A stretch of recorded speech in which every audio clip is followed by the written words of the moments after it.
Ayan, hello guys. May Dalawang kukuha ng piraso, aking pumapatak papaya. sa kilo.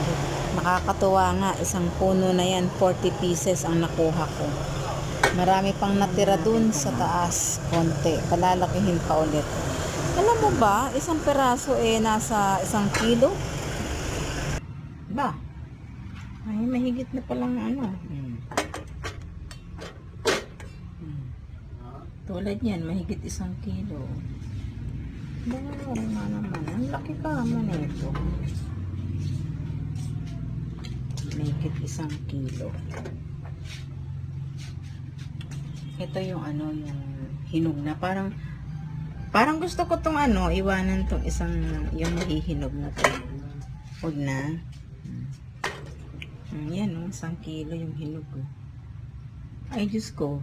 Sa town center pag bumili ka nito, isang piraso nito, 70 ang isa. Yan, lalaki pa nito. Pumapatak ng kulang-kulang 1 kilo tong isang piraso Ang laki niya kasi. Magdidilig ka ba ng halaman?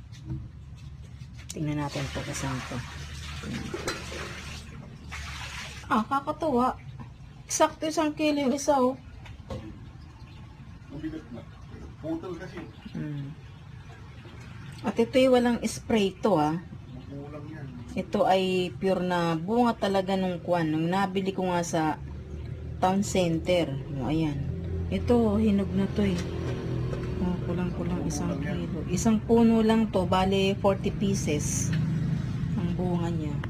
Ang galing niya. Salamat po Lord sa biyaya.